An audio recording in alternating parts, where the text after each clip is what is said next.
तो hello everyone. तो यार जो आज की हमारी वीडियो है इसमें हम बात करेंगे कि हाई लेवल प्रोग्रामिंग लैंग्वेज और लो लेवल प्रोग्रामिंग लैंग्वेज क्या होती है। ठीक है।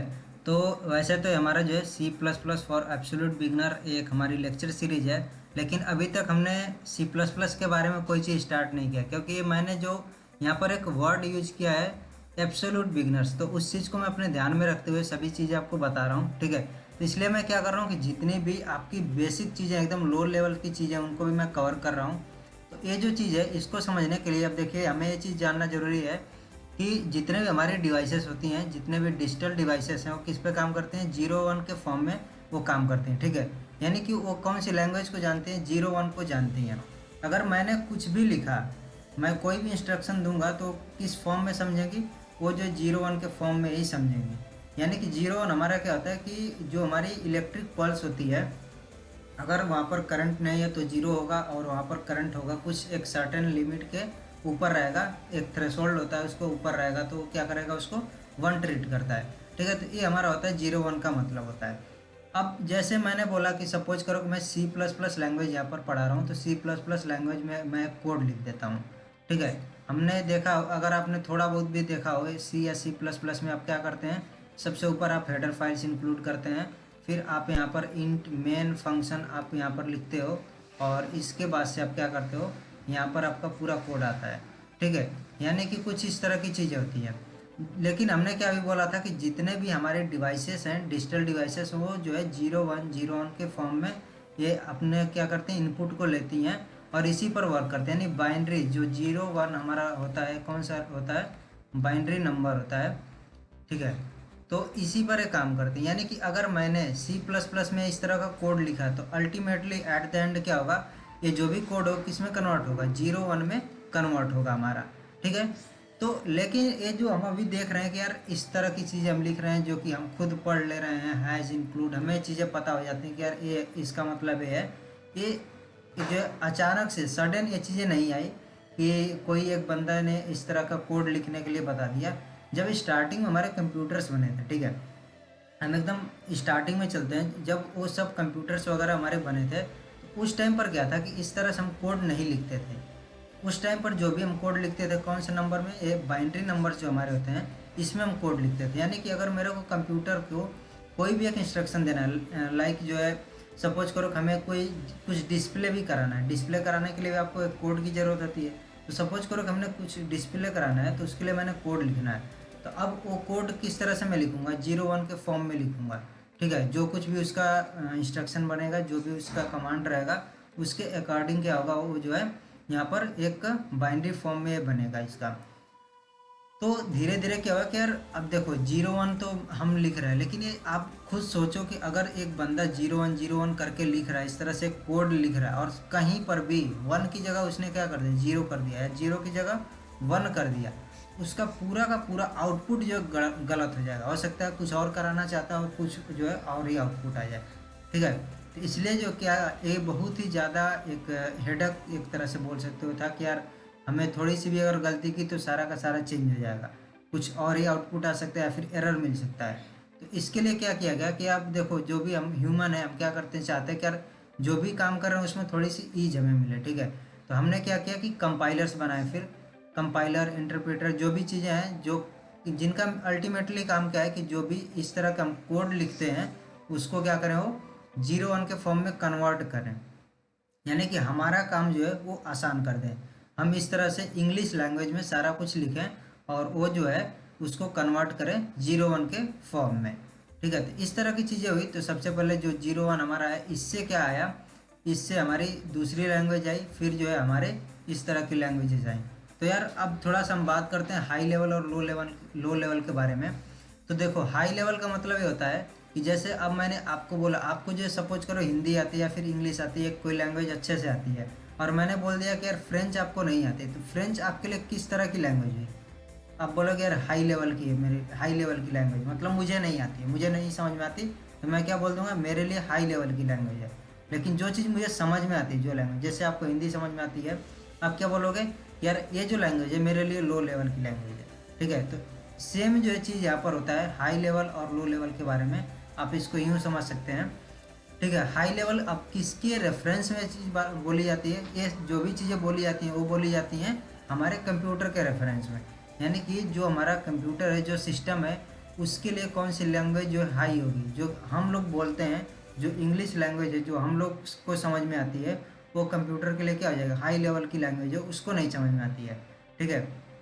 लेकिन लो लेवल की लैंग्वेज क्या होगी कि जो उसको समझ में आती है। तो अब आप खुद जो है इसका आंसर दे सकते हो कि लो लेवल की लैंग्वेज कौन सी हो जाएगी हमारी, जो 0 1 के फॉर्म में होती है, बाइनरी लैंग्वेज होती है, वो हमारी क्या होती है, लो लेवल की लैंग्वेज होती है। और जो जितनी भी इस तरह की हम लैंग्वेज देखते हैं वो सब हाई लेवल की लैंग्वेज की कैटेगरी में हम रख देते हैं। ठीक है।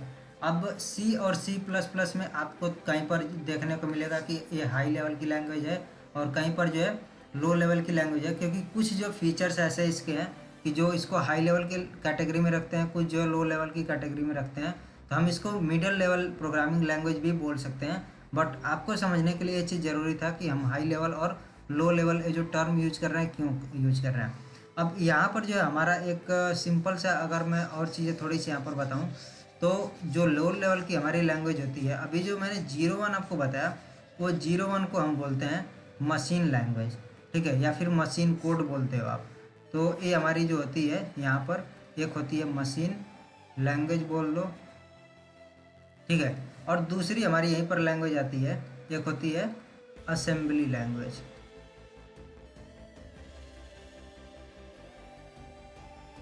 अब देखो असेंबली लैंग्वेज हम सबसे पहले बात कर लेते हैं, या फिर मशीन लैंग्वेज तो हमने वैसे बात कर ही लिया है कि जो 0 1 होता है वो हमारी मशीन लैंग्वेज होती है। अब जो मैंने बोला था यार, ये जो 0 1 था ना, इससे हम थोड़ा सा बेटर हम चाहते थे, तो हमने क्या किया, असेंबली लैंग्वेज बनाई।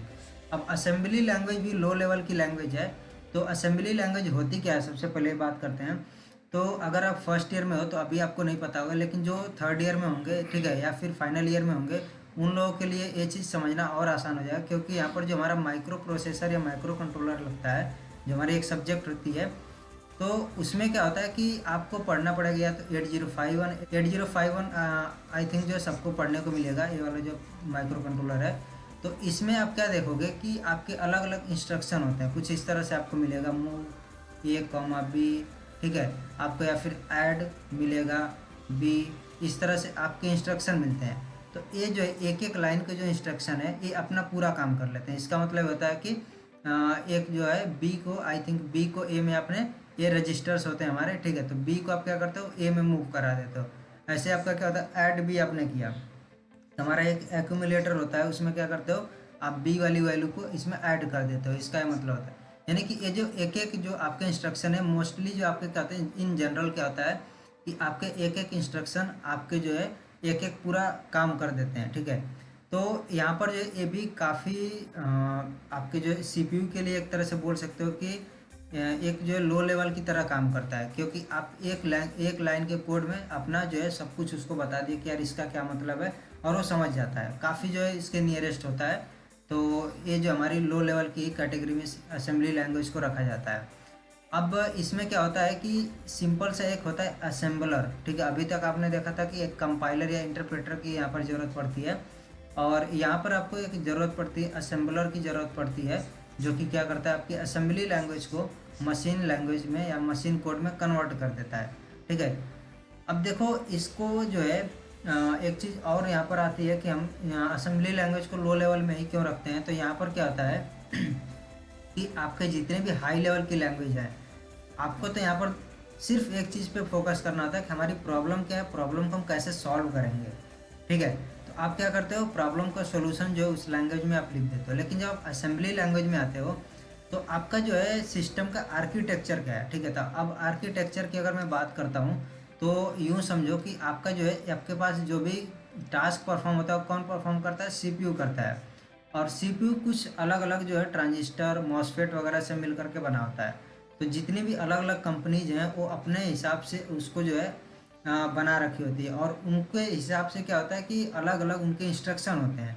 अगर सपोज करो कि मेरे पास जो है एक अलग यहाँ पर सीपीयू है, तो इसके लिए जो इंस्ट्रक्शन होगा वो अलग होगा। ठीक है, सीपीयू 1 के लिए इंस्ट्रक्शन अलग होगा। मेरे पास सीपीयू 2 जो है इसके लिए इंस्ट्रक्शंस अलग होंगे। ठीक है। यानी कि जब मैं असेंबली लैंग्वेज में कोड लिखूंगा तो ये जो मेरे इंस्ट्रक्शन यहाँ पर थे वो इस वाले CPU 1 के लिए अलग होंगे, इसके लिए अलग होंगे। यानी कि आपको जो है इस जो भी सिस्टम है उसके आर्किटेक्चर का ध्यान रखना पड़ता है, तब जा कर के आप उस CPU के लिए जो कोड लिख सकते हो, ठीक है। तो इसलिए क्या हो जाता है कि जो भी CPU है उसके एकदम स्पेसिफिक हम उसके कोड को लिखते हैं, इसलिए जो इसको हम लो लेवल की कैटेगरी में रख देते हैं। लेकिन यही जो हमारी हाई लेवल की लैंग्वेज है, इसमें हमें कोई भी आर्किटेक्चर का ध्यान नहीं रखना पड़ता है, हमें सिर्फ अपनी प्रॉब्लम पर फोकस करना होता है कि कैसे हम प्रॉब्लम को सॉल्व कर पाएंगे। लेकिन यहाँ पर हमें आर्किटेक्चर का भी ध्यान रखना पड़ता है, फिर जो है प्रॉब्लम क्या है उसको भी सॉल्व करने पर हमें फोकस करना पड़ता है। तो आई होप ये चीज़ आपको अच्छे से समझ में आ गई होगी कि हमारी जो हाई लेवल प्रोग्रामिंग लैंग्वेज क्या है, लो लेवल प्रोग्रामिंग लैंग्वेज क्या है, और असेंबली लैंग्वेज और मशीन लैंग्वेज या मशीन कोड क्या चीज़ें होती हैं, ठीक है।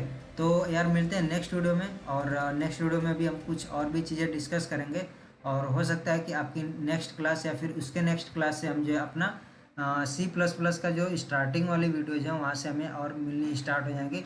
अब ये बहुत ही बेसिक, आप बोल सकते हो कि अभी हम माइनस में जो चीज़ें उनको सीख रहे हैं, ठीक है। लेकिन हमें जो चीज़ें जाननी है वो तो जाननी ही चाहिए, क्योंकि ये चीज़ें आपको जाननी पड़ेंगी कि यार हमारे CPU में ही सारा का सारा जो भी इंस्ट्रक्शन होता है वो प्रोसेस किया जाता है, और किस तरह से प्रोसेस किया जाता है आपको ये चीज़ें भी जाननी जरूरी है, ठीक है। तो मिलते हैं नेक्स्ट वीडियो में। So till then take care, bye bye.